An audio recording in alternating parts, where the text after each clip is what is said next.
5:25 p.m. in another 10 minutes or so. In the meantime, please continue to share with us a little bit about yourselves, your names, where you are, and what brings you to our webinar today. Use the chat window to do so. In the meanwhile, let me take you through the features of Zoom. Also, guys, you can join us. Bala, if you can go back. Also, guys, this is for all of you who would like to ask your colleagues to join us as well. There is a limit to the number of individuals who can join us on Zoom today. If your colleagues or if your acquaintances would like to join us on the Zoom call and they're unable to, they can also join us on Facebook Live by going to www.facebook.com/FirkiPortal. That would be another great way to do that. For those of you who ask about video recordings, a video recording of this webinar will be available shortly. It will be circulated via email as well as be available on the Firki platform. Ashwath has been kind enough to put the URL in the chat box, so you can copy it from there and paste it into your browser. Let's talk a little bit about Zoom. The reason we're sharing these features with you is so that you can make the best use of the platform we have available today. On the bottom left corner, you can see a mute button. That is your mic. Please click on the mic button to unmute yourself and share your views if the speakers, our experts today, are asking you to. If not, your default mode should be on mute so that we prevent any echoes from happening across and also to save some bandwidth. Right beside the mute button is the video button. You can click on the video button to switch off the video and to avoid bandwidth issues. We request you once again by default to keep your videos on off. On the right-hand corner on the bottom, you can see the chat button. You can use the chat button to open up a little box on the right. That box is where you can type in your responses to anything the speakers ask or any questions you might have. Throughout this webinar, I will be collating all the questions that come up in the chat box, and I'll place them to our speakers as and when they pause to take questions. On the right-hand side at the bottom, you'll also see manage participants, or not the right-hand side, on your left-hand side at the bottom. Once you click on that, you'll be able to see a few options. You can raise hand, you can say yes, no, you can say go slower or go faster. By clicking on those, you will give the hosts of this call an opportunity to see that you have a question to ask, or you'd like us to go slower or faster. We will get in touch with you as and when we see a raised hand or we see any communication from you. Additionally, you can share your questions and suggestions in the comment box if you're on Facebook Live as well. Your responses will be curated and shared with the speakers in the Zoom session. So even if you can't reach us within the Zoom session and you're connecting with us via Facebook Live, feel free to use the chat box or the comment box to leave your questions and thoughts, and I will definitely be sure to place them to our speakers. Yeah, these are some tips on how you can make the most of the learning experience through the webinar. Take some time to go over them. In the meanwhile, would love to keep hearing from you guys who are just joining us in the chat box. Your names, where you're coming from, and what brings you to our webinar today. Ashwath, in the meanwhile, can you also really quickly share the Facebook Live link in the chat box? That would be really helpful.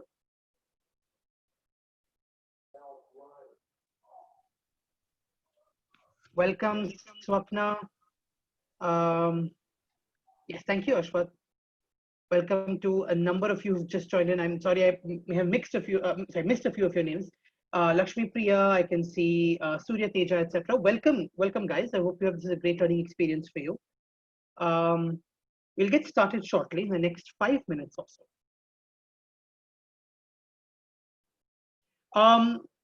The working of the world has changed in the past 2 months, and so has the way we learn.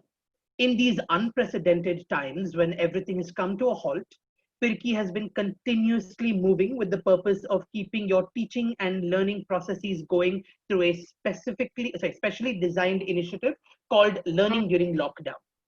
This initiative contains a plethora of virtual sessions and resources across a wide range of topics, categorized broadly under three buckets: work from home, getting ready for school, and health and wellness.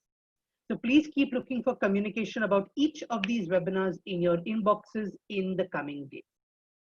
Pirki also recently launched its Teachers of India campaign. Teachers of India is an initiative to recognize the contributions of the teaching community towards building a nation of capable learners and leaders. If you are a teacher, we want to celebrate you. Please send in your story on the link that is visible on your screens. I will also shortly share it in the chat window. You can see it in the chat window now.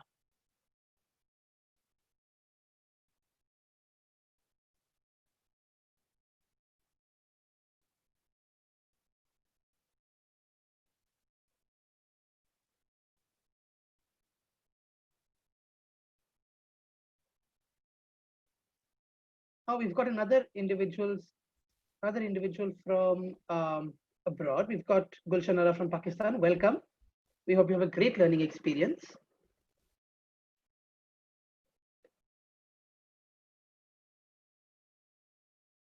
Hi.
I hope that video was informative.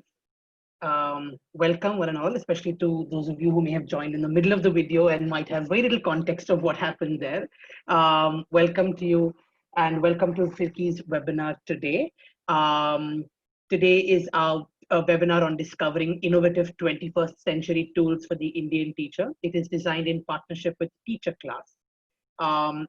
We're going to get started with the webinar in just one moment. But in the meanwhile, one last time, I'm going to request all of you who joined us today, all 186 of you right now, to please take a moment to share with us in the chat window your name, where you currently are reaching out to us from, as well as what brings you to our webinar today. Why have you taken time out of your lives to take this opportunity to come and learn with us? In the meanwhile, we request everyone to please place yourselves on mute and to place your videos off. This is to make sure that we are saving bandwidth throughout this call and to prevent any cross echoes. Yeah. Very, very diverse set of individuals on our call today from all over the country and outside as well. With that, we're going to get started. I hope you're ready. Hello, everyone, and welcome to FIRCI's webinar on discovering innovative 21st century tools for the Indian teacher. It's designed in partnership with TeacherClass. My name is Rahul Gomes. I am a course designer on the FIRCI team, and I will help you navigate through the webinar today. We will now start by quickly watching a short video that will help us introduce ourselves to the FIRCI website and its features.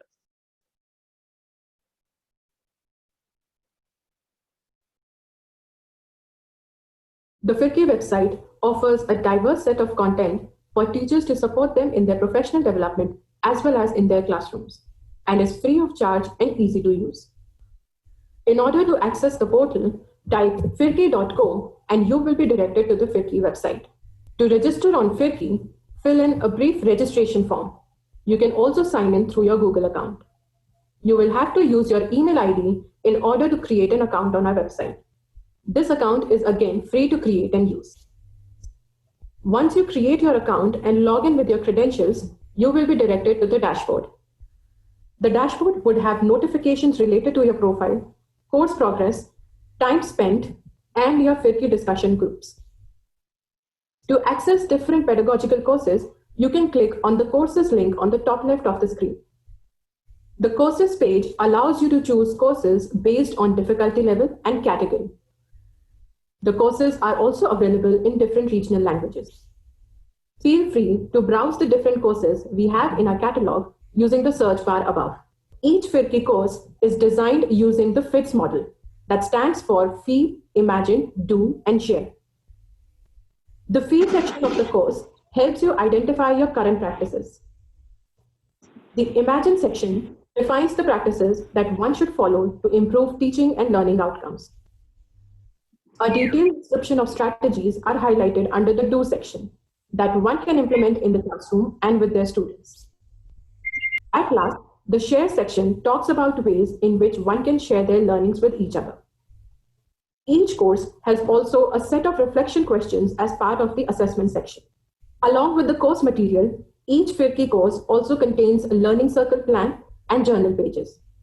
A learning circle plan helps the coaches and mentors conducting the offline learning circles to discuss and share learnings from the course. A journal page summarizes the course with important points. We are adding new courses every month, so keep watching this space. Next up, we have the webinars page that is also accessible from the top left of the screen. On this page, you will find information about the upcoming webinars. If you scroll down, you will find a bunch of resources from our older webinars. These resources will include video recordings of the webinar itself, notes from the webinar, the presentation used by our speaker, and other resources on the topic covered. Do feel free to browse this section at your leisure. The final page to look out for is the resources page, also to be found at the top left corner of your screen. This page houses and will house resources from several of our partner organizations, such as the British Council, Khan Academy, Storyweaver, Pratham Books, and more. We are in the process of adding to the list, and you can easily filter resources by partners, grades or standard, and the subject of instruction. We hope you find value in using these resources in practice as teachers and educators. Finally, you can find the FIRCI app on the Play Store and can access these courses, resources, and webinars through your phone. So download our app and stay connected to teaching and learning on the go. Thank you so much. I hope that video helped you in getting to know FIRCI a little bit more. If you have any additional questions on anything that was highlighted in the video or about FIRCI in general, please feel free to contact us at contactfirki@teachforindia.org. Ashwath will put that email ID in the chat box as well. With that, let's move on to the webinar at hand today. Thank you all for taking the time to join us in this discussion. In designing this and other webinars throughout the year, the FIRCI team is hoping that we can disseminate meaningful knowledge and skill that takes us closer to our goal of improving the quality of education in Indian classrooms. With the aim to get ready for school, this webinar will offer an introduction to some of the most innovative classroom teaching solutions available. It will cover 9 curated tools, including video libraries, science, math, and STEM experiment kits, an innovative mobile app to take attendance and assessments. It will introduce value education-based teacher professional development program. And now I'll introduce the speakers for today to you. Sonia D'Souza is the Executive Director at Teacher Class and works at the intersection of finance and social impact and has over 9 years of experience. Tanvi Goyal works as the Program Manager at Teacher Class. She has been a former Teach for India Fellow and is passionate about education. Welcome to the both of you. That brings us to our norms for the webinar today. Given the large audience that we are expecting today, please keep your video and mic off to reduce stress on the bandwidth. Unmute it only when our speaker is taking questions and comments. You can keep typing your questions in the chat box during the entire duration of the webinar. Sonia and Kanvi will try and address as many of them as possible throughout the webinar. I will be there to curate your questions and comments throughout the webinar, and I'll post them to our speakers a little later when they open up for questions. Do remember that learning new things is often difficult, but challenge yourself and reflect on your thinking and experiences today. The best way to remember something is to write or discuss your learning with someone after the webinar. This webinar will be recorded and will be made available on YouTube and the FIRCI website soon. This brings me to the end of my elaborate introduction. Thank you for your patience. I hope you have an interesting evening. I'm going to throw it over to our speakers now. Hi, everyone. Thanks so much, Rahul, for the introduction, and to FIRCI as well as for introducing both Kanvi and I. I hope I am audible. Yeah, great. So just to caveat the session, I want to first just let you know that my internet speed is a little low, so I might be inaudible in the middle, so please bear with me. Kanvi and I will both try to address all of the questions that you have and that you share with us. We may not have certain answers to questions, but we promise to get you those answers as soon as we can. Sonia? 1 second, may I just interrupt you for 1 minute? We've touched 300 participants on our Zoom call, which means that we will not be able to accommodate any more individuals on the call itself. So all participants, once again, a reminder, if you would like to have your colleagues or other individuals, join us, they can join us via Facebook Live. The link is in the chat box. Apologies, Sonia, please continue. No worries. Okay, so without any further delay, let's get started. What we're going to do or cover through this webinar is one of the work that we do at Teacher Class, and second, we're going to cover the program that we run at Teacher Class, that is the Tax Scholars program, followed by the answers many of you have written with in your form, right? Like, how does a teacher in the current context move to virtual teaching? And what we've done is we've curated a very, very short list of tools that we recommend you can get started with, and a few helpful tips and advice.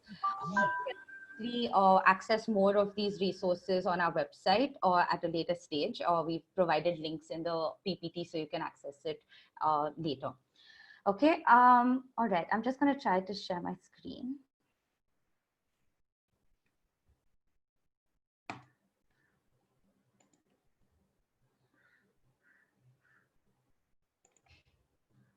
Okay, is my screen visible? Yes. Great. So what we do at Teacher Class is our vision is to empower teachers, lead themselves and their classrooms in the 21st century. I'm sure, especially in this context, there are multiple different apps that you all are hearing about, or different tools that you are hearing about. One teacher comes and says, have you heard about this new innovation that I'm using? You read newspaper articles about various educational products and resources. But it's becoming increasingly difficult, especially for the Indian educator, to make a decision regarding what tool works for their context, given that India is such a diverse country, right? With certain parts of the country having access to internet, but there are certain parts of the country that don't have access to internet, with certain areas where instruction is done both in Hindi and English, and most populations are comfortable with that, to rural India where most of the education is done in regional languages. So what Teacher Class does is help educators, especially the Indian educators, simplify the process of choosing which tool works for them, and provides all teachers with a way in which they can really, at one website itself, understand the different options available to them and know the features of their tools, right? So what we intend to do is build a platform to help Indian teachers access the best tools. And how we do this is through a process of experimentation, where we're running a program on the ground, and we kind of research and curate a list of tools, both free and paid, for teachers. We also measure a lot on what works and why with teachers. And through our experience, we've realized that especially in the Indian education ecosystem, the teacher generally doesn't have voice or choice in the kind of tool they want to implement in their classroom. No one's listening to their challenges, and what we have committed to doing is listen to your problems and find tools that actually address your immediate and most urgent problems. And lastly, as we advocate and inform. So we work with multiple different partners, and through those partnerships, we kind of advocate how to design better for teachers, to design better for the classroom, and really try to solve the immediate challenges of the classroom and the teacher when it comes to tech or innovations being implemented. So at Teacher Class, we have two kinds of things that we do. One is we run the TAC Scholars program. And the second piece is we're curating an online tool repository. Now, this online tool repository is something we've done as a measure to help teachers during the COVID-19 pandemic. And this is a list of free tools made available by multiple different organizations in the ecosystem. How we've curated it is to make it relevant to the Indian teachers. And we have the TAC Scholars program, which is a program that we run on the ground in the classroom, where we have physical tools. And these are mainly paid solutions. So these solutions cost money. And we offer a few teachers every year a chance to participate for free and test these products and grow with these products. So I'll talk to you a little bit about the TAC Scholars program and the process. So who is eligible? We have motivated teachers who teach in low-income or under-resourced schools and classrooms in India.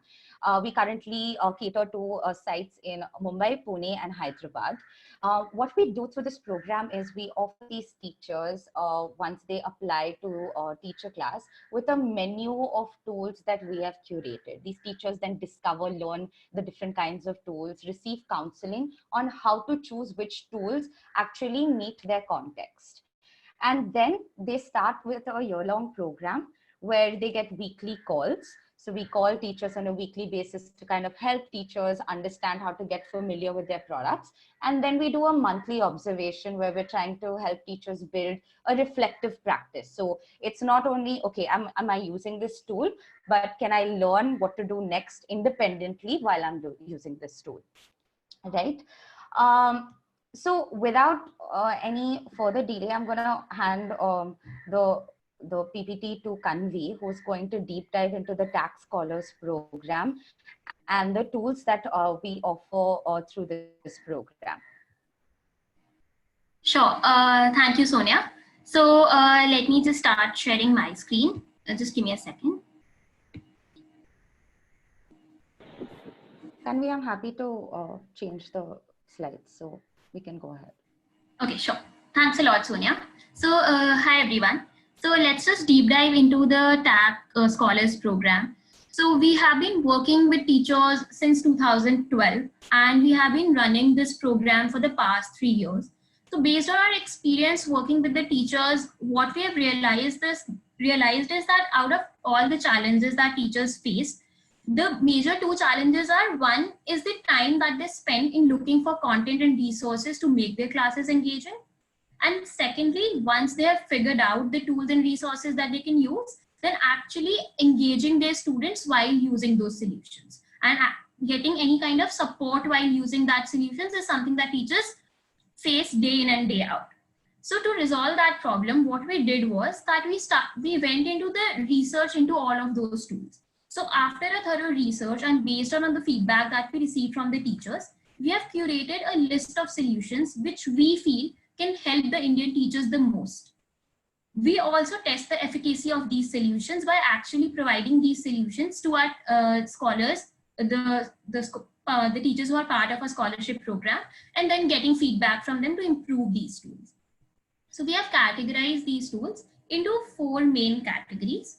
The one category is the video-based learning solutions. So these solutions are which are available even right now amidst the whole corona situation, and the teachers are able to access their online platforms even right now. Then there's the second category, which are more practical in-class solutions. These are solutions which the teachers can use once the schools reopen after the lockdown.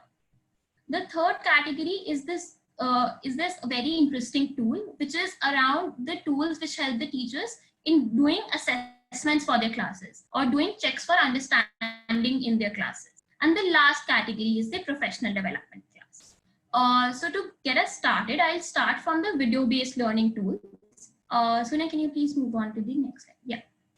So the first tool in this category is Sundaram's e-class. So this is basically catered to the Maharashtra board schools. What they've done is that they have created animated videos of the entire content that is there in the Maharashtra board curriculum, starting from grade 1 to grade 10 across all the subjects, English, Math, Science, Social, Hindi, Marathi, and across different mediums as well. So it's a very interesting product. And for the TAC scholars, teachers, what we do is that we provide the teachers with a pen drive which is loaded with the content that they need for their classes. They also have a YouTube channel which can give you a sense of the kind of content that they have. I will take you through it shortly. And at the same time, they have recently launched an mobile application also, which is called Exam. So basically, what Exam does is it allows the teachers to Sorry, can you keep it to Sundaram? Yeah, thank you.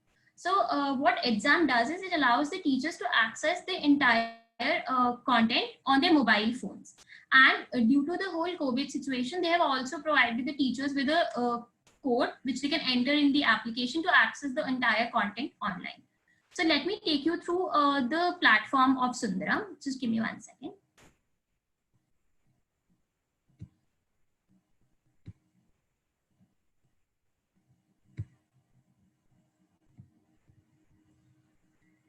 Yes. So as you can see, this is the YouTube channel that Sundaram is using. And to learn more about the mobile application and the code that you can use, please go and look at the first video. And over here, if we go into the playlists that they have, you can actually see the playlists that they have curated. So for example, they have one for 8th standard, then there's for 9th, 10th, 6th standard. This does not show all the content that they have, but it definitely gives you a good sense of the kind of content that you can expect from Sundaram. All right, so moving on to our second solution. Sonia, can you present? Yeah, thank you. So this is our second solution, which is Zaya School Wi-Fi Box. It is basically an offline library of different teaching videos, dictionaries, tests, stories from more than 4,000 content providers. So the content providers can be something like K-Lite from Khan Academy, or it can be Magic Pathshala, or it can be Zaya's own content as well. We have implemented this product in the past few years, and what we have seen is that the teachers have given a very good feedback about School Wi-Fi because it actually allows them to engage their students very well. It's basically a simple box which you can connect to your phone or even your laptop or a projector, as you can see in the picture, and you can just start using the content. a very interesting thing about school Wi-Fi is that it does not require any internet. It's a simple plug and play model. The teacher does not need any connectivity to internet. I've been a teacher myself, and I completely know that once if you're having a class where you're using a video for the students, and if the video stops working, then it's very difficult to engage the students. But if you're using a product like school Wi-Fi, it's very easy for you because you don't have to worry about your video pausing in the middle of the class. And at the same time, if you are someone who spends a lot of time looking for different kind of videos or different kind of resources, then school Wi-Fi can be a one-stop solution to all of your problems, because you will get content for English and maths and for grades 1 to 5 loaded onto the box itself. To give you an idea of the kind of what the platform looks like, let me take you through their online platform. Just give me a second.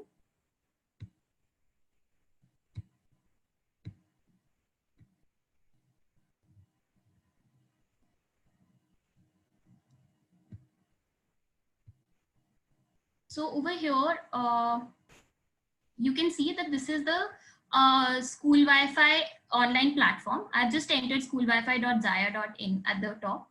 And this is all the content that they have. They have content from English Dunia, Zaya's own CBSE English. Then there's content from KA Lite. To give you a better idea, let me take you into one of the content providers. So yeah, so over here, you can see all the videos that are there. You can even put filters on the top to sort through the content. And you can just start playing videos and show it to your students. You do not have to worry about anything else. Since I'm using the internet platform, video might take some time, but with the box, you won't ever face the problem. So this brings us to our next category.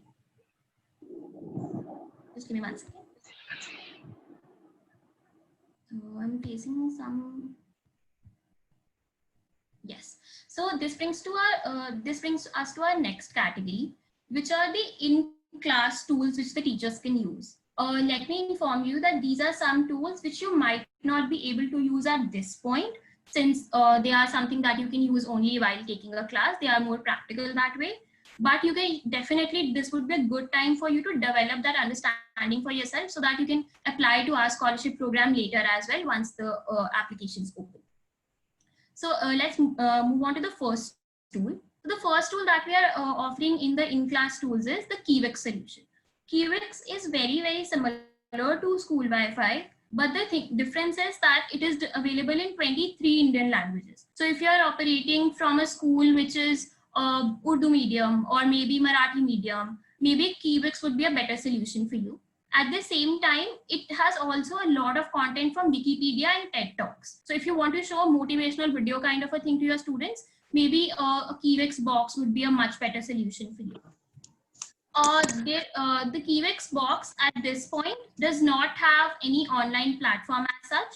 So maybe for now, maybe school Wi-Fi can be a better solution for you. Let's move on to our next tool in the category, which is Pratham Library. So basically, Pratham Library is a very interesting tool. It is a set of story books which are just meant to promote the habit of reading among the students. So as part of Teacher Class Scholarship Program, the teachers are provided with a set of around 100 storybooks and which they can use with their students. And these storybooks are very beautifully illustrated, and the stories are very, very relevant to the Indian context. And the good thing about it is that it also comes with a case that you can have in your class so that you can keep the book safely inside your class also. Very interesting thing about Pratham books is that the books are categorized into 4 different levels based on the reading proficiency that is required to read these books. So what I've been implementing this for the past 1 year, and the kind of feedback that I've received from teachers is around the lines that they have actually built their entire English classes around these Pratham books. And they have said that this was the first time that they got something which helped them assess the reading levels of their students. And there is a teacher who actually took their students from level 1 to 4 throughout the year and has given us a very good feedback about the Pratham books. I can also show you one sample book from the Pratham books. Just give me 1 second.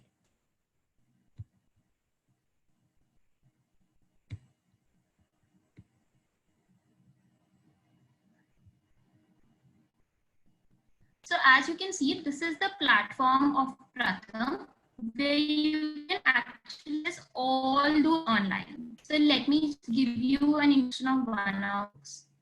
So I'll read now.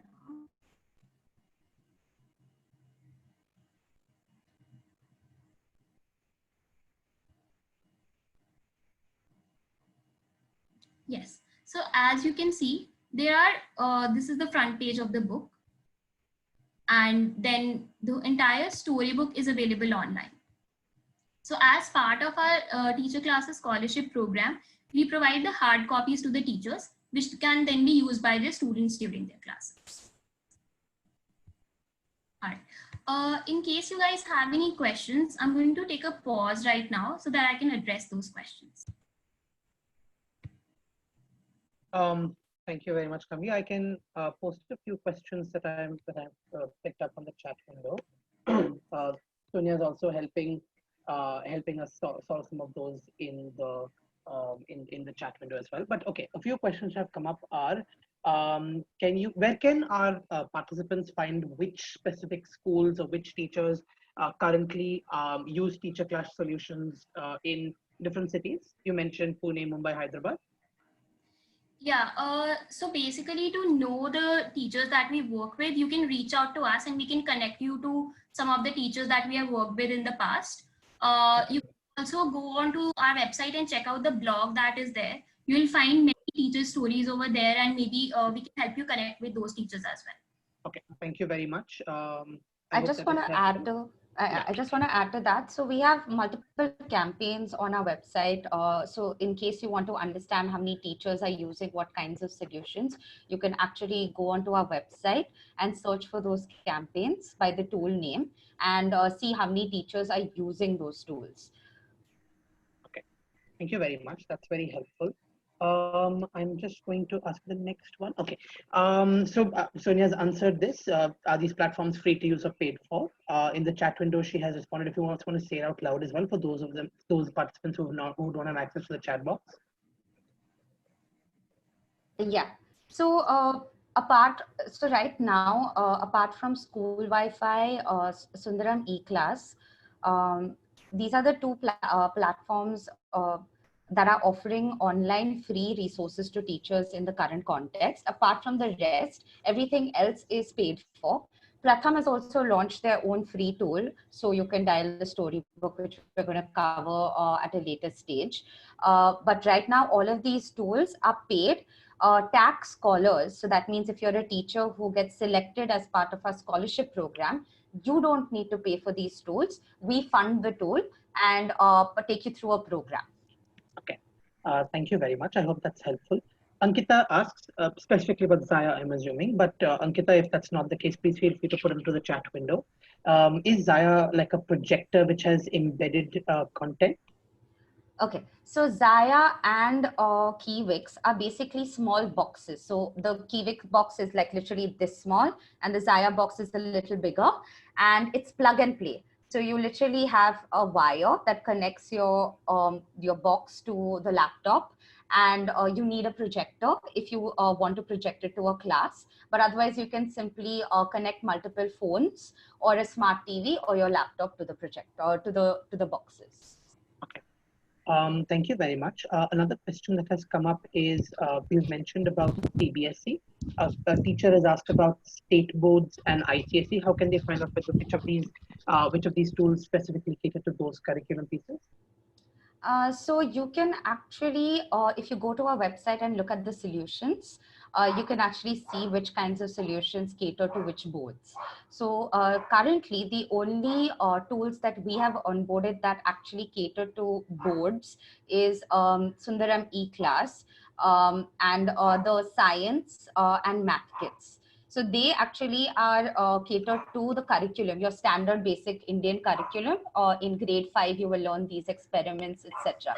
So we've made sure that they are customized to the board, if not board, to standard Indian teaching practices. So none of them are actually outside, apart from, I think, Keywix, which is an international organization. So they have a lot of international content housed onto their box. Okay. Thank you very much. A couple more questions. So we have a number of participants asking us how can they become a tax scholar? So you can apply. It's the first link that you see on our website. You can directly apply. It's a very short application form. I just want to caveat that with you can right now we've replaced the application form with the general interest form. Feel free to fill that up.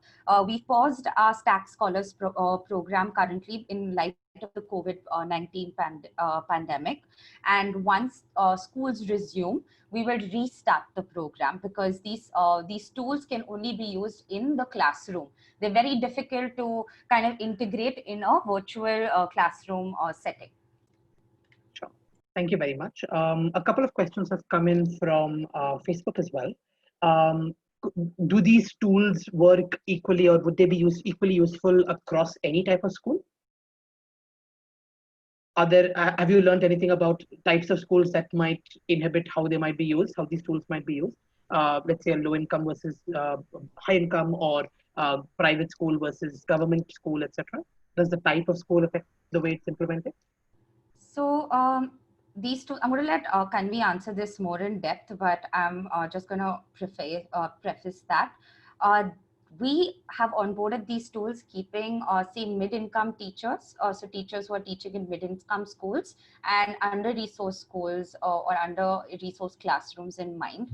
However, some of these tools have features that can be used by teachers teaching in high-income schools. So it really depends on the teacher, how comfortable she is with technology and how much she can innovate. So our program is catered to providing support across, but we've kept in mind the low income, mid income needs of teachers first, since they're the ones that suffer the most in terms of bringing technology and innovations into the classroom. Okay. I'll put one more question to you that has come up, which is one second. Yeah. So these tools, they can be accessed pan-India without any issue. Are they limited by state in any sense? Is it more applicable to some states than others? So these tools right now are all pan-India. You can use them in any state in India, apart from Sundaram E-Class, which is catered to Maharashtra state. And we run our program. So the Tax Scholars program is mainly run on the ground in 3 cities, in Mumbai, Pune, and Hyderabad. We, however, do take on certain projects on a need basis or remote in other areas, but that depends on the number of teachers in those areas and whether it's feasible for us to conduct those interventions. That makes sense. Should we take a few more questions, or would you like to move on and take that, and I can table them for later? Sure, I think we can take a few questions. Okay. So, I was just wondering if I can try to take these questions, or if you can just send me the questions, and I will try to answer them on comments while Kanvi progresses with the rest of the tools. Does that work? You can WhatsApp it to me. Yes, I will. Thank you. Sure. Thank you, Sonia. So let me start by just sharing my screen so that I can take you all through the rest of the tools.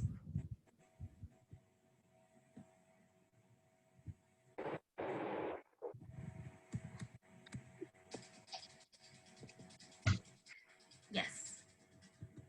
So we have covered Pratham Library. Now moving into the last tool in class category. So these are basically science and maths kits. The idea behind these kits is to bring activity-based education into the classrooms. So these days, it's very important for the teachers to actually have to bring experiential learning into their classrooms, because just learning a concept and writing it down in the exams is not really enough at this point. What we have seen teachers using, what we have seen with teachers is that it also helps them build interest in the subjects for their students. As part of the teacher classes scholarship program, the teachers are allowed to actually select the kind of experiments that they would want from these kits, and actually the ones which they find relevant to their class. We also support the teachers in selecting those solutions if they are not very clear around how to go about selecting. we also support the teachers in getting training on these experiments so that they are able to demonstrate to their students smoothly. During the whole year, we also solve any kind of issues or any troubleshooting that is required so that the teachers do not face any problem using any of these experiments. So we have three kinds of science kits. One is Box of Science, then there is Butterfly EduFields, and then there is Tinkerly. To give you a bit of example of around what can you expect in all these three categories. So in Box of Science, you can have like do-it-yourself activities for your students. So for example, you can have something around how can the students build a solar car by themselves, a very small mini model of that, or how can they make a kaleidoscope, or how can they have a very small windmill or run plant in their very small plant in their class. At the same time, teachers can also get experiments for their chemistry experiments. For example, they can get chemicals for different kinds of reactions like endothermic, exothermic. So there are separate kits for that also. Inside Butterfly EduFields, what I really like about Butterfly EduFields is that it helps the teachers in catering to even the kids who are studying in first, second or third grade as well. Although it goes up to till 10th grade, but even the smaller kids can actually leverage the experiments that are provided by Butterfly EduFields. So for example, the teacher can actually use one experiment to teach students how can they build a very small vacuum cleaner. Or the teacher can actually get resources for teaching addition and subtraction through a game of snakes and ladders. So I think these are some things which I personally found very interesting about Butterfly EduFields. Coming to Tinkerly, Tinkerly is a little bit more advanced in the sense that it can provide you a space where your students can actually come and experiment and do whatever they want. So for example, you can get maybe a mechanics kit or resources to play around with electric circuits. So an electronics kit, or it can be a robotics kit as well. So all these three tools, although are STEM kits, but they are different in the kind of experiments that they provide the teachers with. So this brings me to my next category, which is the tools around the, just give me 1 second. Yes. So this is one very interesting tool which we have for conducting assessments and quizzes in class. So this tool is called PyCards, and I've been implementing it in the past 1 year in schools around Bombay and Pune, and one of my colleagues has been doing it in Hyderabad as well. And I think this is one tool for which I've received phenomenal feedback. How it works is that it basically allows the teachers to do checks for understanding during a class, or conduct very small quizzes or very small polls, or even collect feedback. Teachers have also used it for taking attendance in their classes. How it works is that basically the teacher writes the question on the board, and then all the students in the class, they are provided with a very unique sheet with a unique QR code, which they can just rotate to the students, as you can see in the picture. At the same time, the teacher is given with a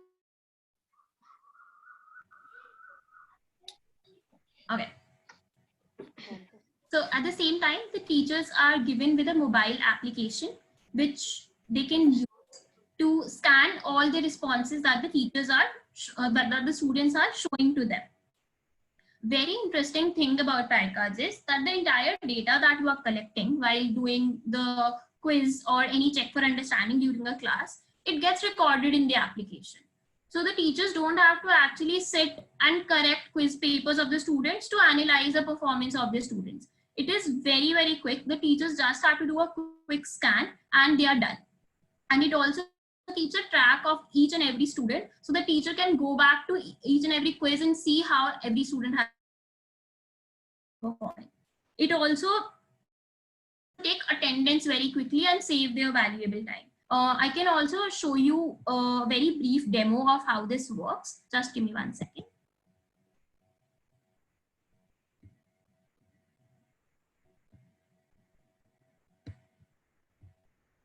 Yes. So as you can see, if all the students are sitting in your class holding their PyCards, and the teacher is having a mobile application in their phone, as the teacher goes over the class, she can see the responses that the students are showing.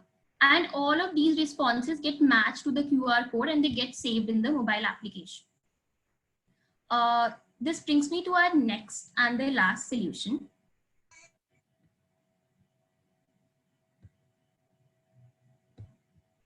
Yes.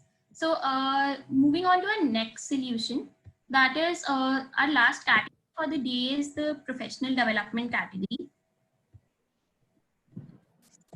Yes. The last category is the professional development category. So under this category, we have one tool which is Saksham's Value Education Program. It is basically a training program for the teachers so that they can build values such as honesty, integrity, or collaboration among their students. So having been a teacher, I think one major challenge that I faced being a new teacher was managing the behavior of the students. So I think I personally feel that if I had had any such training, I would have been at a much better place to actually learn how to build those values in the students, and I would have been able to create a long-term impact in my students. They have a very well-designed one-year program which the teachers can execute in their class after they've gone through the training. The training happens just in the beginning of the program, and then there are refresher trainings during the whole year based on teachers' requirements. How it helps the teachers is, one is that they also get to improve the behavior of the students. Secondly, if the teachers later want to become a life skills educator, it's a very valuable opportunity for them. And I've also heard about teachers who are able to actually manage their own emotions better in a class and conduct classes which are scream free. So basically what I've seen is that the teachers have to scream a lot or shout a lot during the class. But if you are able to manage your own emotions better, maybe you can have scream free classes. So that's the whole vision of the program. So this brings us to the end of the solutions that we offer during the TAG Scholars program. If you guys have any questions, I'm going to take a pause right now so that I can address those questions. Thank you, Kanvi. We have a few questions that Sonia has been getting to in the chat box, but I can place a few of them out loud as well. Usha, please feel free to jump in and explain a little bit about this question, because I'm not sure if I've understood it completely, but I'm going to post it anyway. Do you have simulations on activities for virtual classes? So like how do people use or teach virtually? Or do you have videos on that? I'm assuming, like, do you have videos on that or any documentation how people have used this technology through the TAG Scholarship, TAG Scholar program? So I think a lot of people have been asking a little bit about the support the TAG Scholars receive. So through the program, people like Kanvi work with our teachers on a one-on-one basis, right? Where the teacher wants to, like say for example, a teacher has received PI cards. The teacher not only gets support on how to use PI cards, but say for example, she wants to creatively use PI cards in a lesson planning activity. Or she wants to use it to take attendance, or she wants to convince her HM to do this school-wide intervention where no teacher has to take attendance for every day, right? It just gets recorded on the QR code. So Kanvi actually works with the teacher very closely to support her in whatever she needs. So we have teachers who have learned how to lesson plan, have identified their actual challenges, right? Like how to engage or build rapport with students, and they've received this support from our program managers. I think in terms of using interactive ways or videos on how you can like teach virtually, we are right now, and I'm going to touch or cover that in the online tool repository, we're creating tutorials. So first we're starting with just basic tutorials on how to set up these different tools. And then secondly, we're doing use cases. So for example, like if a teacher has an idea of what she wants to do, then we kind of emulate or simulate that use case and provide a video recording for it. A lot of the times we're doing one-on-one classes or with teachers where we use those recordings then to allow more teachers who have the same problem actually access the solution. Thank you for that detailed answer. I've got a couple of other questions coming in. So the first one, and this is a question that's coming in from Facebook, but also in general, we've had these questions come in. A number of these tools, and in this case, they've asked specifically about PI cards. Are they applicable across all age ranges of kids, classes, grades, subjects? Are there some that they are most suited to Yes. Basically, the So question I'll was take that. kindergartners, primary, etc. Yes. So I think there are no restrictions as such on how you can use it or for which grade you can use it or for which subject you can use it. It is very generic. It totally depends on the teacher for which grade do they want to use it. But I think like for a very small student, like for a maybe pre-primary students, it might be a little difficult to use because students might not be very comfortable holding the cards. That's the only concern. If you think that you can support your students in using those cards effectively, I think there's no restriction as such. You can definitely use it. Thank you, because that's definitely a question about PI cards have come up about kindergartners and primary and pre-primary students. So I think that is very helpful. Another question that's come up is Richa asks, in this current situation, which tool can be leveraged best to teach students online? So I think the online tool repository and the tools which you can use for virtual teaching is something that Sonia will also be covering in the remaining part of the presentation. Okay, So thank I you. think we can just that question and later address it. I'll pose it again at the very end. Another one that's come up is 1 second. No, I think we're all caught up with that. Yes, okay, we're all caught up.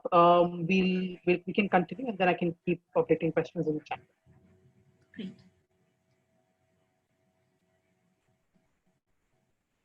All right. So, could you just take over answering the questions in the chat box while I share my screen? Yeah. Yeah, great. So we're going to move on to the next section, which is, I think, what all of you are itching to know more about, our online tool repository and like what apps to kind of use in the current context. So I'm just going to, why can't I? Just going to share my screen. Give me a minute. Can you see my screen? Okay, great.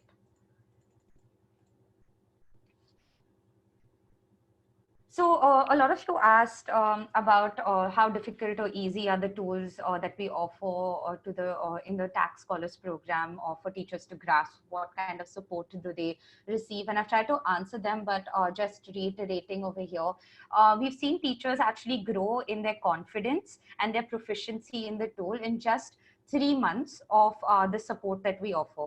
While we offer this support for 9 months, we focus the next 6 months on building their ability to use it in innovative and different ways. The impact that we've seen with teachers is we've seen that it helps them manage their classrooms better. So students are more engaged in what you're teaching them. They are more receptive to the questions you pose. And the second piece is that they actually perform better in their tests. So we're seeing that because of like tools like PI cards or the science kits, etc. We've heard a lot of stories as well as a lot of principals coming and telling us that their students have actually performed much better after introduction to these tools, because you're actually just holding the attention of the student in a very different way. So it's pretty simple. Okay, so we're going into the online tool repository. Now I'm going to show you what this tool repository looks like and what it covers. So if you click the link in the presentation, and I'll also ping you the link, or we can ping the link on the comment section to the tool repository. We have tools in four main categories. One is the basic tool. That is, these are tools like Google Drive, Google Sheets, Google Classroom, WhatsApp, Zoom, Hangouts, all of these basic tools to get you started in virtual teaching. Then we have professional development category, where we covered organizations such as the Teacher App, Firki, and so on. And we don't want to make this like a comprehensive list of organizations, but we're curating it to like really great content providers, right, in these categories. Then we have the virtual classroom. Here we really try to provide you with tutorials or add-on apps that you can use to engage and actually teach your kids virtually. And and the last category that we have is lesson planning. So we've kind of heard a lot from teachers saying that they specifically want worksheets, revision, lesson planning tools that will help them plan better, because I'm sure you all feel this, that most of your time goes in planning for your lessons and throughout the day, right? It's the most time consuming part of your day. So we're trying to find tools and curating tools that help teachers find these content and resources. For the purpose of this webinar, we're going to cover a few of my favorite tools that I think apply to that teachers can find useful, and you can find a larger the larger list on our website. But I just kind of like wanted to take you through a few that are my favorites. So one is Google. Now Google has launched or released a plethora of online free resources and tools for teachers and educators during this time. One of those platforms is Teach from Home, which is an extensive platform that gives you tutorials on every single Google product, especially for an educator. So how do you get set up? What kind of things do you need to be able to set up your Google tools, and so on and so forth. They've also provided G Suite for educators. Now, G Suite is a combination of all the tools that Google provides. So it has Gmail, Sheets, Classroom, etc. And you have just one ID. You can create as many IDs as you want. It's like you're running your own little organization using G Suite. And they've provided this license for free to all educators in the current context. Now, the pros of Google is obviously its seamless integration. Like from, you know, your timetable can move on to calendar, right? All of your homework can move on to Google Docs and Google Sheets. They have Google Attendance that happens on Google Meet. So your entire school could technically be done virtually, and it's a great solution for that. The con is that and I've been realizing that this is a huge con, at least in the Indian context, is that you need to have a school domain name. That means you need to have a website for your school that ends with .edu or .org to be able to create a license in Google that is free. Once you have that, only then can you get access to the Google Educator license. But in the meanwhile, you can continue to use your normal Gmail address or create a normal Gmail address and still access these tools. The only difference is that you need to help students create their own personal Gmail accounts and then link it to yours. The next tools that I really love is Kahoot. I don't know whether any of y'all have heard about Kahoot, or whether y'all, I'm sure most teachers use Kahoot, but what they've done right now is they've provided the Pro Educator version for free, right? So before you had to pay to get this license, now it's for free. And what that means is that you can actually create quizzes where students can learn at their own pace. That means you just share a quiz and the student has a very gamified way in which they can learn. And you are getting real-time feedback and data on how they're performing on their quiz, etc. So this is completely free. It's a simple, easy login process. I do believe you need an .org and or .edu email to access this feature. You can't use it with your .gmail account. The next tool that I really like is Duolingo. And Duolingo, for the longest time, I think people think it's just to learn languages, but they have this Duolingo for School platform where you can actually get your entire class. Especially if you're an English teacher. I saw one comment where someone said, are there any resources for teaching in English or teaching English? So this is an app that allows you to create a classroom for your students, and you can literally help your students learn English. And right now they have a feature if you want to teach English in Hindi. That means if your school or if your students are native Hindi speakers, if you yourself want to improve your English speaking or pick up another language, you can actually select Hindi as the native language, and all of your how you learn English will be from the Hindi to English process. Online teaching The con right now is that the language is limited. So it's only meant for native Hindi speakers and English speakers. It doesn't have any other Indian language that it offers.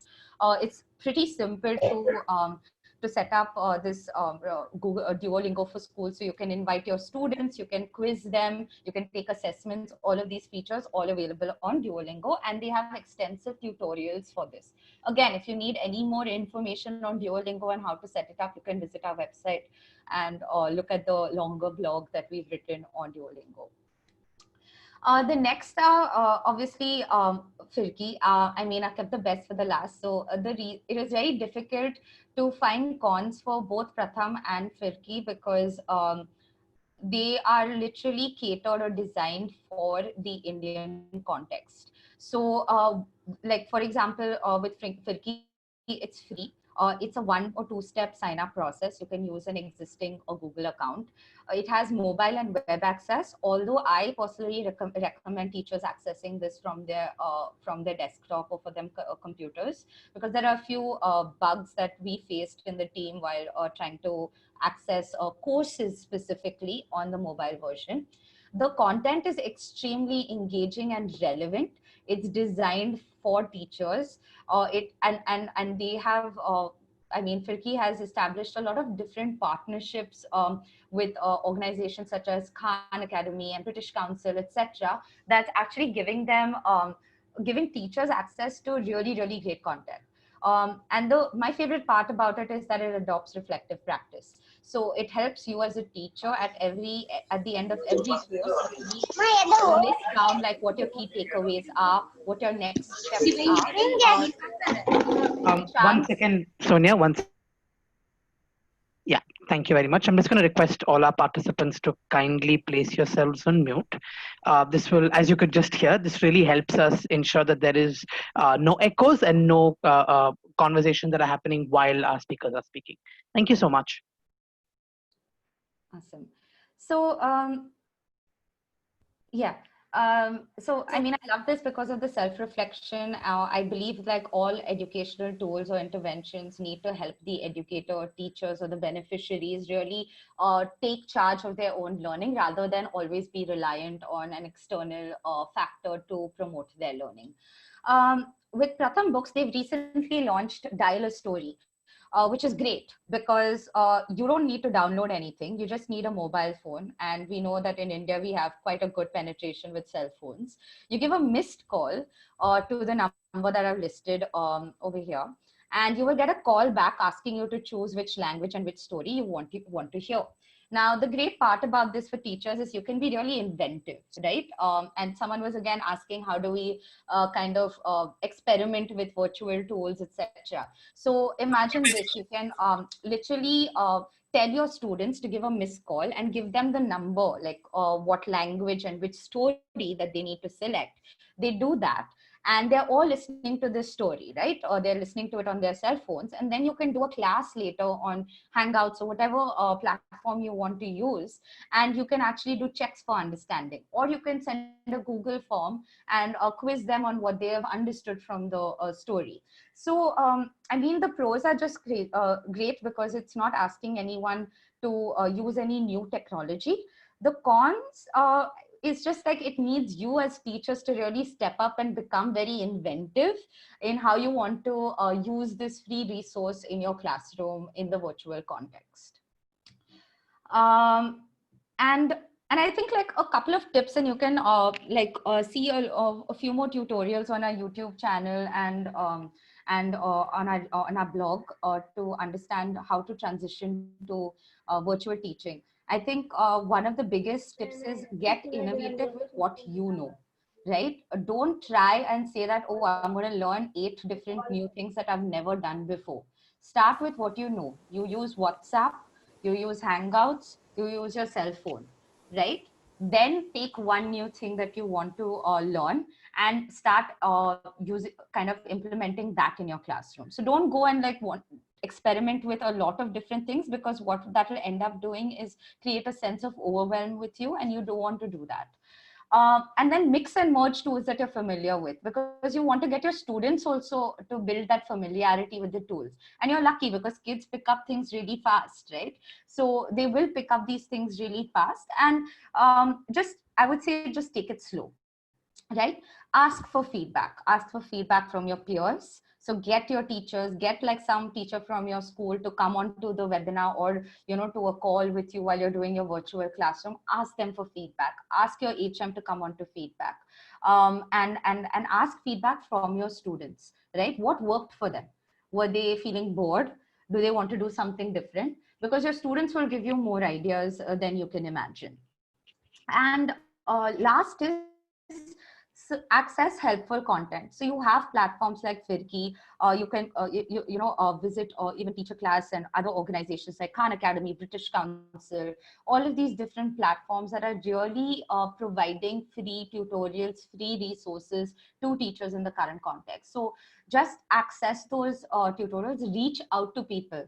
A lot of people are opening up lines of communication and allowing teachers to, or inviting teachers to kind of participate and engage at a more deeper level. So even at Teacher Class, we're doing one-on-one trainings for teachers, where you could literally reach out to us and we'll do a one-on-one virtual coaching session on a tool that you want to get familiar with. I think the Phirki team is going to be circulating a form at the end of this webinar. And if you feel like you want to participate in that, you could just select that option and we'll get in touch with you. If you want to access our YouTube channel, the handle name is Teacher Class Foundation. And we'll share links with you after the webinar. It's also on the deck. You have to just click the button over here and you will be directed to the YouTube channel. And our resources and tips are nothing but the free resources, so workbook, worksheets, etc., that our teachers have created, or we found from different platforms that we're hosting. All right, so I think that's about it. We can use this time to answer as many questions as you have. Thank you, Sonia. Yes, so once again, guys, feel free to please use the chat window. We've got about 30 minutes or so to take your questions. We've got our speakers here, so please feel free to use the chat window to place your questions there.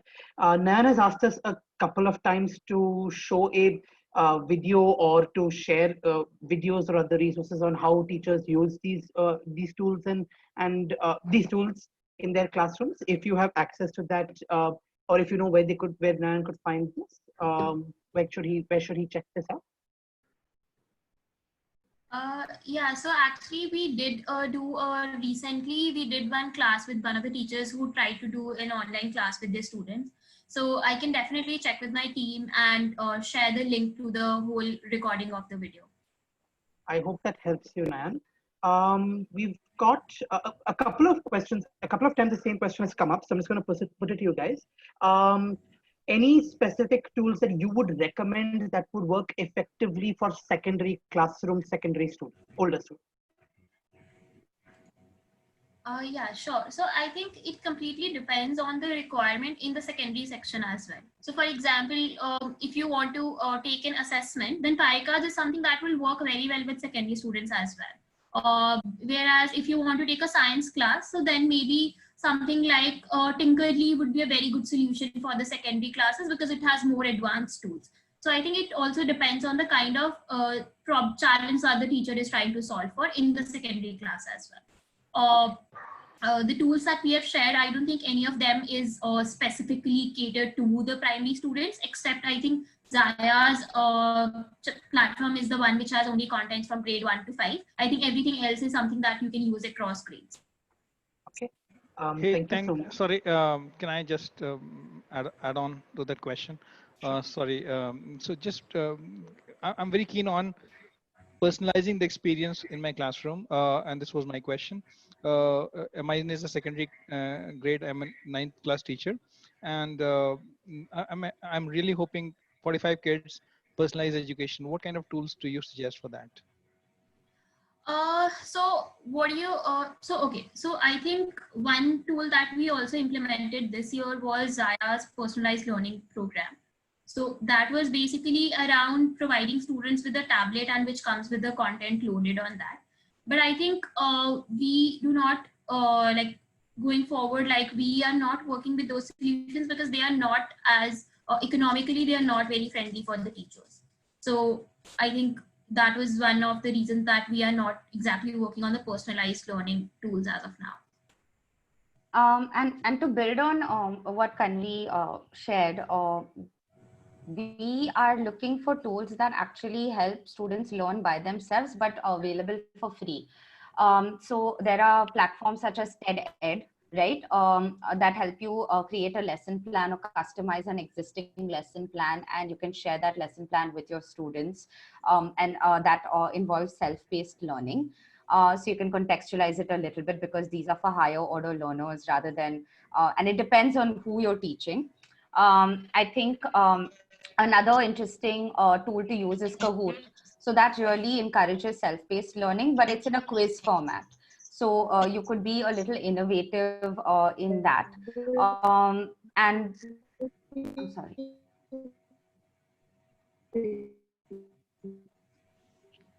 Yeah, sorry. Just got a little distracted. But yeah, these are two tools right now that we found that can be helpful in personalized learning or contextualized learning. Yeah. Okay. A quick reminder to whoever's got their microphone on, if you could please place yourselves on mute, that would be really helpful.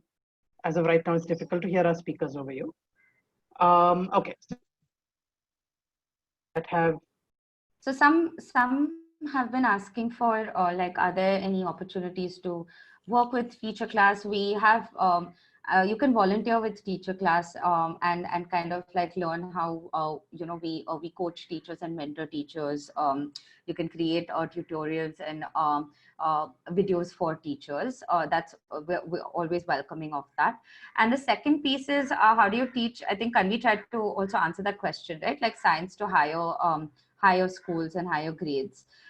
We have a couple of tools that are slightly expensive. So Tinkerly is a STEM lab, which allows students to, again, learn at their own pace. It's a tinkering lab, but it's extremely expensive.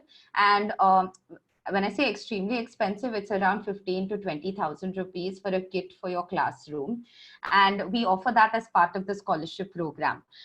So that's one way in which you can teach science. But Khan Academy has a lot of 7th grade or 8th grade and above resources to teach science and math to students, which is really good quality resources. I've watched many of those videos and I think they're amazing. TED-Ed is another platform, lots of science content available there. Thank you very much. I'm just going to get a couple more questions from Facebook Live, actually. One question, and I'm cognizant of the fact that you may not know, but how do you get an educator's license? Okay, so I have done a lot of research on that because that is like the most popular question. I've written, I have, there's an article or there is a review that we have on Teacher Class on Google Suite. Kanvi, if you can just find that link and paste it in the comments. So to the steps to get your the education suite is, one, you need to purchase or convince your HM to purchase a domain, right? Your domain can be very cheap, from 100 to 200 rupees per year to I think the most expensive is 800 rupees per year if you want exactly a school name, etc.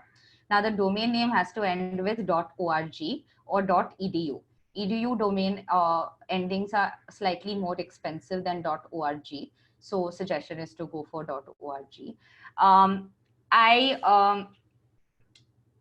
Once you have your domain name or your website created, you need to then set up your Gmail account for that domain.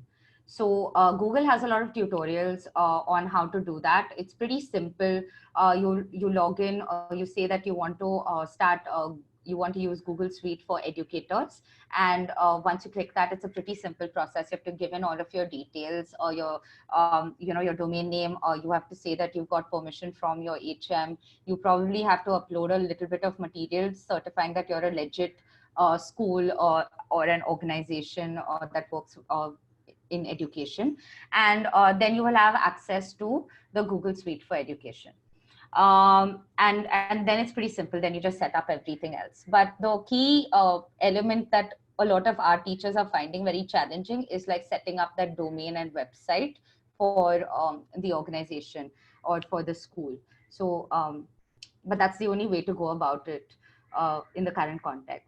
We've tried to write to Google to see whether they are providing any other sort of relief to teachers who don't have this access. We've not yet heard back from them.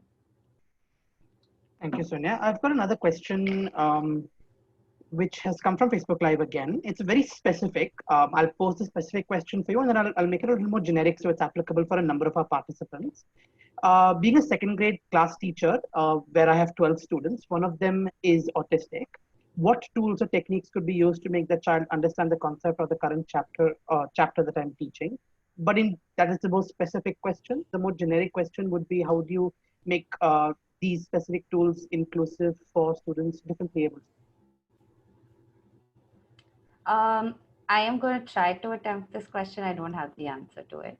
And maybe if Kanvi, through your experience, you could kind of help a little.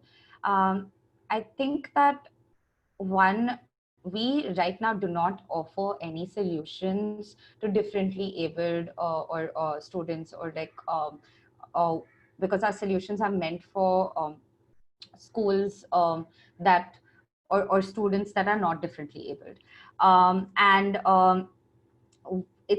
We encourage, I think, eSaksham, just because it has the values-based curriculum and kind of works with students more directly, getting trained by them to kind of how to instruct kids, and like the kind of empathy you need to build with different kinds of students, right? The kind of tips and tricks in which how you can teach students, because you're not always lucky to have a classroom with only, say, differently abled students. You always have a mix of classrooms, right? Like where you have like students who are at point, and then like you have students who are slightly challenged or like differently able. So eSaksham actually provides the teacher with a way in which they can deal with these challenges. I also do believe that organizations such as the Teacher Foundation, which is based in Bangalore, offer teacher support on these tools. Of course, they're paid programs, and your school needs to set up or reach out to them to participate in that program. But there are having art classes, or kind of like different ways in which you can actually engage your students differently could be methods. And this is just my perspective, but I could be wrong. Kanvi, if you have anything else to add. No, I think we also haven't like researched a lot on the tools which are catered to the specially able students. So I think like I was also thinking the same thing, that maybe Saksham's Valid is something that can help the teachers to actually cater to those students. Thank you so much. I have another question that's come up. This is from Sanchari. I hope I'm pronouncing your name right. We've been conducting virtual teaching and learning for the last 3 weeks. Parents got this concern that the learners from 6th grade onwards are not motivated enough to attend classes. What can be done in this situation? That's a tough one. Yeah. So I think, first of all, I think we need to also understand that the times are challenging. Like we are in the middle of a pandemic. So I think it's okay if the students are not very motivated for a while. But I think what we have seen, like I've spoken to a few teachers who have been doing these virtual classes for their students. So I think what really helps is to just give them a target for one day, and just do some check-ins during the day so that they are able to do that work which has been assigned to them. I think if the students have a specified task just for a specific period of time, like let's say I have to do only this much, maybe that will help them stay on track. Secondly, I think what can really help the students is to share if any other student is working well. I think just encouraging the students who are motivated encourages the entire class as well. I think these are two things I think which can help. Thank you so much. We've got a few questions. Yeah, we've got a few questions. So some of them are immediate answers. How do I insert a video while doing Zoom or any virtual class? But I thought it would be a good opportunity to just link them or help our participants reach out to other tutorials you might have on Teacher Class on Zoom or G Suite in general. Yeah. Sonia, we can't hear you. You're mute. We can't hear you. Yeah, so you can look at our YouTube channel in case you want any tutorials. You can leave comments below the video if you feel like you had a specific need, and we'll create a tutorial for that need. You can also reach out to us directly. We've shared our email addresses. And if you want to learn a couple of different tools or how to use different features in tools, we're happy to do one-on-one classes with you. And we're offering this support right now for free to all teachers so that we can help them, transition to the virtual classroom. So, I mean, these are the ways in which you can kind of get answers to the questions on how do you integrate a video into a Zoom call or and so on and so forth. Thank you. I also really appreciate that some of our participants, including Deepali, has shared what has worked for her when dealing with the classroom with students who are not very motivated. Thank you very much, Deepali, and others who are helping this community of teachers. I've had a question. One second. The question was about how easy, it was from Anil, if I'm not wrong. How easy or difficult is it to integrate G Suite and Khan Academy for a school? If you have any information or if you have any insight into this? I will find out and I will let you know. Or right now, we haven't tried to do that. Because we don't have the educator's license, we have an org license. So that's the interface is really different for educators and organizations. So we're working on providing that kind of tutorial for teachers. I also wanted to share a couple of tools that of late have just been launched. So Leher NGO, if you go onto their YouTube channel, they've launched a playlist called Aplam Chaplam. You can also see it. It's featured on our YouTube channel. It's like really interactive. It's for higher order students, but it's like really cool stories narrated by actual people to help students remain engaged. There is this other app called Kutuki. It has a free version and a paid version. Now, Kutuki is meant for ages till 7, but I found the content extremely relevant and engaging, especially because they have content on how to manage fears of students and children during the COVID pandemic. They have a special COVID related song on how to wash your hands that kids will probably find very engaging across grades. So you can register on Kutuki for free. And you can also encourage parents to either pay for that or access it for free so that students or kids can remain engaged at home. We've got a number of questions on chat, but I'm going to put, we've got questions about best tool for science, best tool for math, etc. But before that, one that has come up a little earlier, and this was Nayan who asked me a lot earlier, and I think it slipped my mind, so I'll place it to you now. And it's a little off the beaten track, but any tools you recommend for a teacher who's teaching physical ed or PE? No, no, we haven't researched on that. Yeah. Okay. Yeah. All right. Thank you so much. Yeah. But now, if you can help us with a little bit about specifically which tools would you recommend for math? I know you mentioned a couple, but if you could reinforce that, and science. Yeah. So I think for maths, there is this application which is Hey Math. I think which is catered for only maths. So I think that can be one solution. I think even like Khan Academy has very good resources on maths. And lastly, I've seen Byju's has also been doing free online classes. So which students can like directly log into and attend those classes. And Byju's, like in general, their content of maths is also very, very relevant and it can be used by Indian students very well. Similarly, I think for science, I think I'll definitely recommend Khan Academy and this one, Byju's. I think these two are, they work really well for almost all the subjects. But if you want tools for like science for using during the class, I think I've covered that in my presentation. Like for example, Box of Science or Butterfly Edu Fields or Tinkery. Thank you so much. It would be remiss if I didn't mention that we have an upcoming webinar on physical education soon on Firki, so keep your eyes peeled out for that in your inboxes. We'll take a couple more questions. How do you make virtual classroom teaching learning process effective for elementary education? Students until 5th grade. Anil asks that. Just generic question on how do you make it engaging? So I spoke to one of the teachers who has conducted these kind of classes. So what she does is that she said that, see, basically the exams are not going to happen for the students, so it doesn't make a lot of sense to cover the curriculum as such, but you can definitely focus on building skills amongst the students. So for example, what you can do is maybe giving them questions around the whole circumstance around us.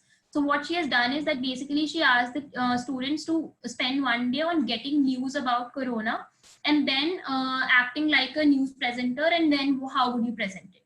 So that is one day task. Then second day is like, how will you write to a friend who is in quarantine, and how would you write it to him to be safe and take all the precautions that are needed.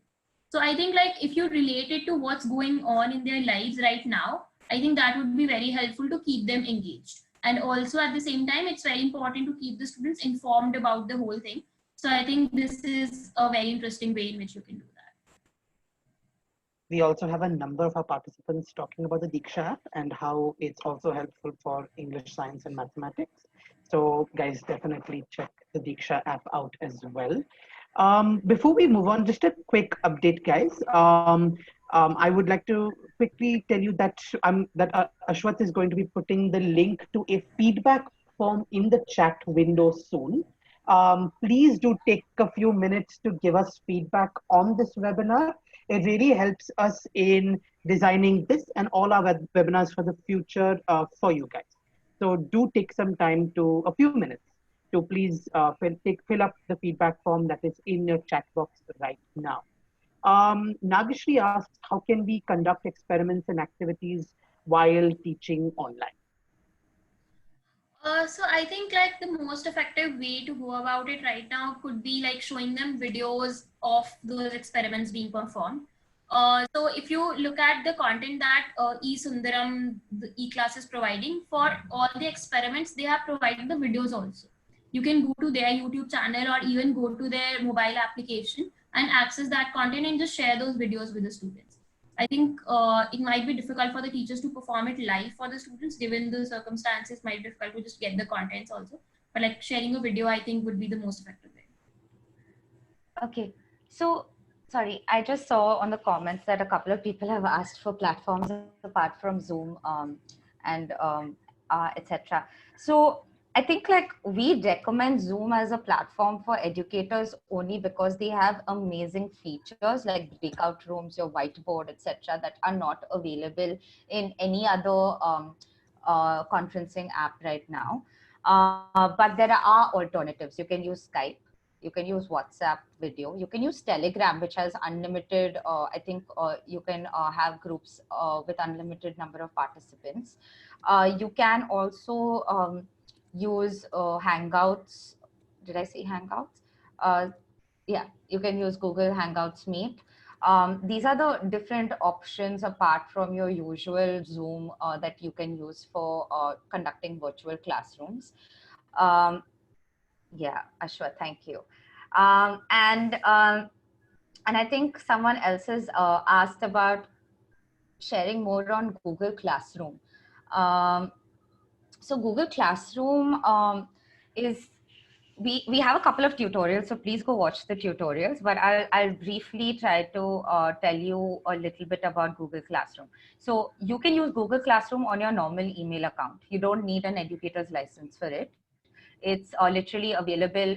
Everyone knows when you log into Gmail, you have the 9 small boxes on the right hand side corner. You have to click on that, scroll down till you see Google Classroom, and you can literally just click on Google Classroom and you've entered Google Classroom. So it's as simple as that once you have an email address with Gmail. Now, there are a few main features. One is your stream, which is like your Facebook wall, right? Or your Instagram wall. Like it's just a daily activity of whatever is happening on Google Classrooms. The next piece is where you can assign classwork. right? So you can send in assignments. You can do a quiz or an exam or a revision on something. You can send students reading material or pre-work. And you can also use that space to schedule a virtual class, etc., which will then come up on your calendar. All your deadlines that you feed, right, for sending in assignments or sending in the quiz, etc., will again get synced with your calendar, where you can actually see that, okay, I need to follow up.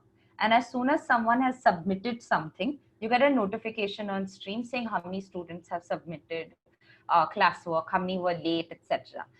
So it's a really incredible tool to teach virtually. It's also an extremely new tool for most educators, at least Indian educators in the current context. So we've created a lot of use cases for Google Classroom. We've made these videos really short so that you learn one or two features at a time, can practice it and then come back for more.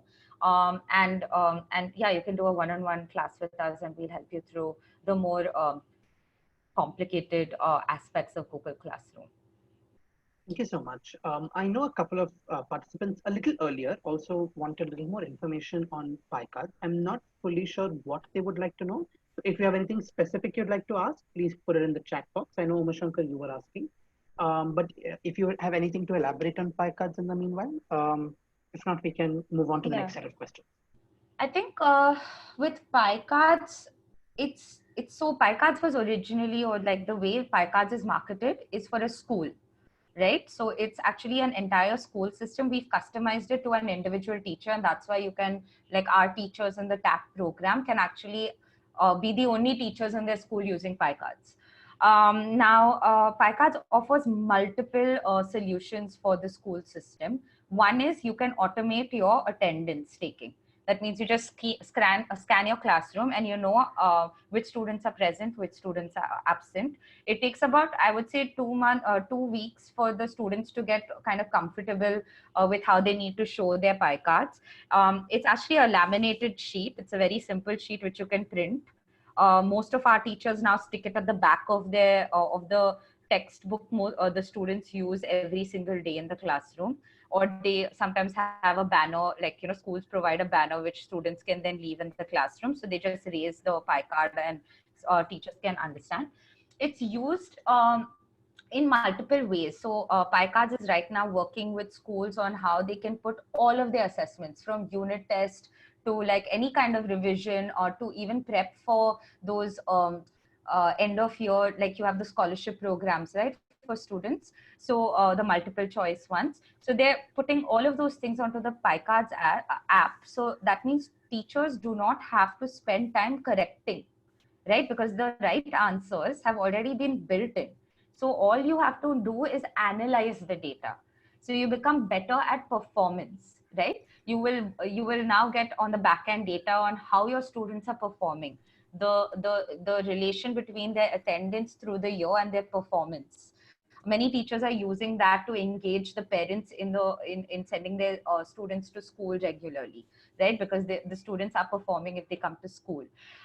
It also helps you understand, like, maybe, you know, sometimes students sitting at the back can't hear you, or like a student may have an eye problem and cannot read the blackboard, and hence that student is answering wrong all the time because it's a very visual app. So these are some of the features of the PyCards tool. Kanvi, I don't know if I've missed any more features. They're right now trying to see whether I'm kind of working with PyCards to see on how we can help teachers with virtual teaching and like get virtual support measures using Google Forms, etc. on PyCards. So once that's ready, we're providing it to our teachers to kind of test for free and give PyCards feedback on how it's used. I'm going to, oh, sorry, go ahead, Karen.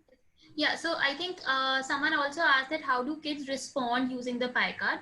So basically, if you looked at the picture, so it's basically a square card which has 4 sides to it.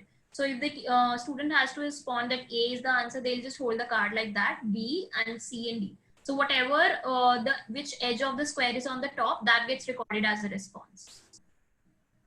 Thank you so much, Kanvi. I'm going to put down, I'm going to pose 2 last questions to you guys. The first one comes from The first one comes from Nagashri.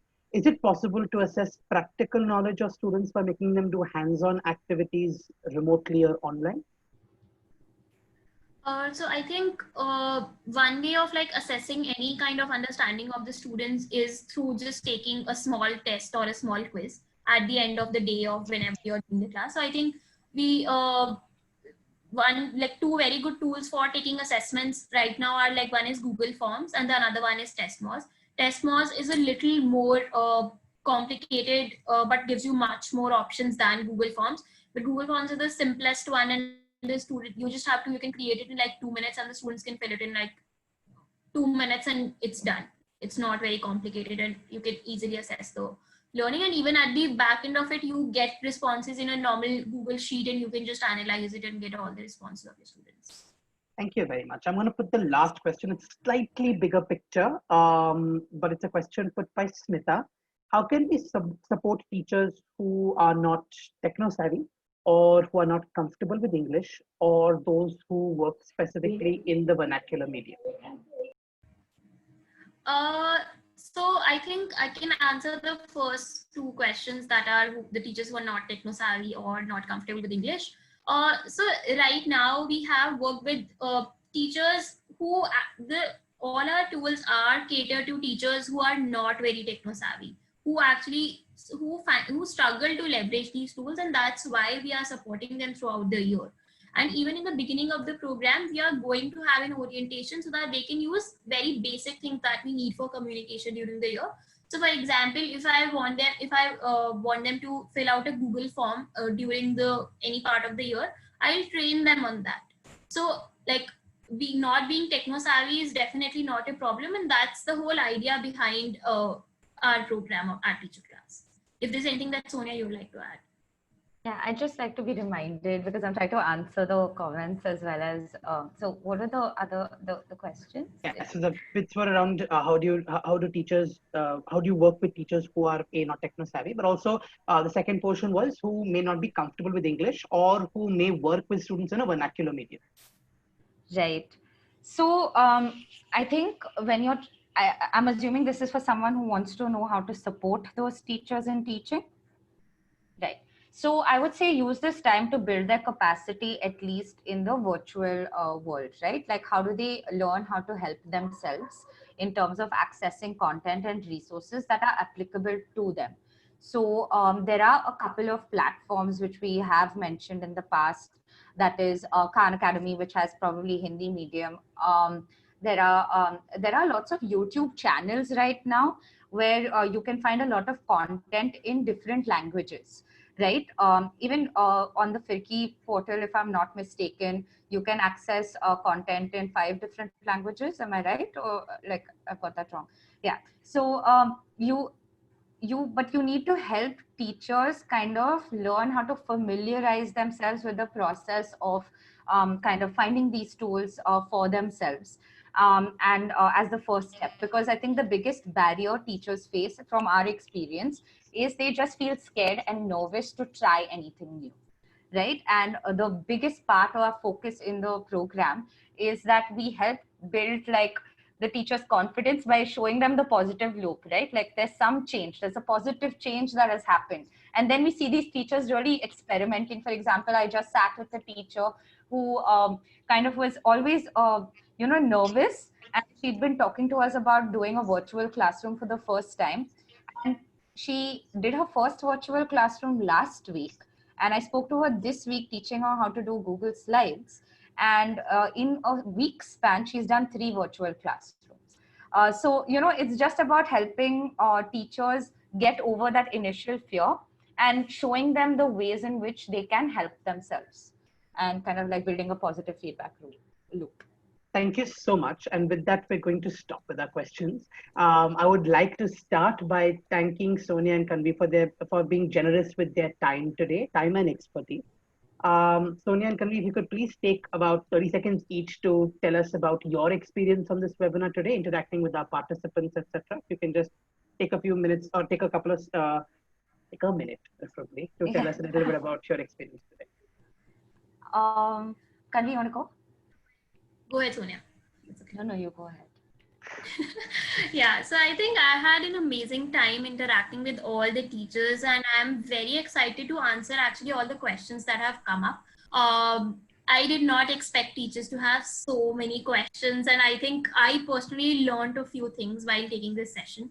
And even while I was preparing for this session, I think it was very informative for myself as well as I was trying to explore these tools. So thanks a lot, Rahul and the entire team for giving us this opportunity.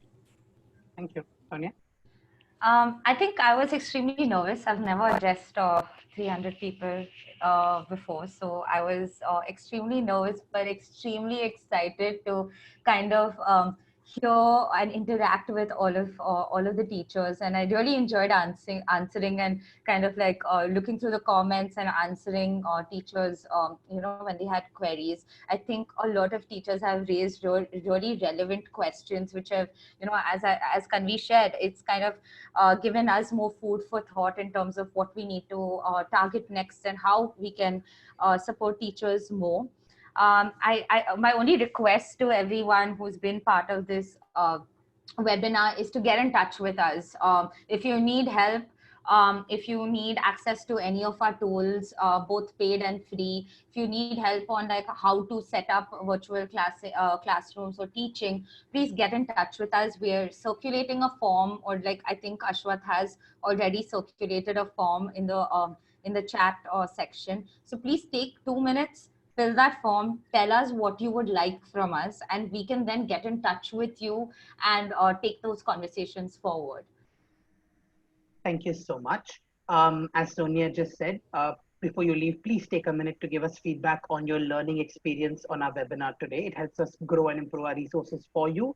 Ashwath will paste the link in the browser. Our next webinar is scheduled to take place on April 30th, which is tomorrow. It's with the Training and Impact team at Teach for India, and the topic is teaching and learning with adolescent boys. So do look out for FIRCI emails in your inbox for information on this upcoming webinar. With that, we've come to the end of our webinar today. Thank you so much for being a part of it. It was a pleasure to bring this webinar to you, and we hope you had a great opportunity to learn and have concrete takeaways from today. Thank you so much. Have a good evening, everybody. Thanks so much, Rahul. Thank you, Ashwa. Thank you, everyone, Prerna, all of you guys. Bye. Bye-bye. Bye. Thank you. Good evening.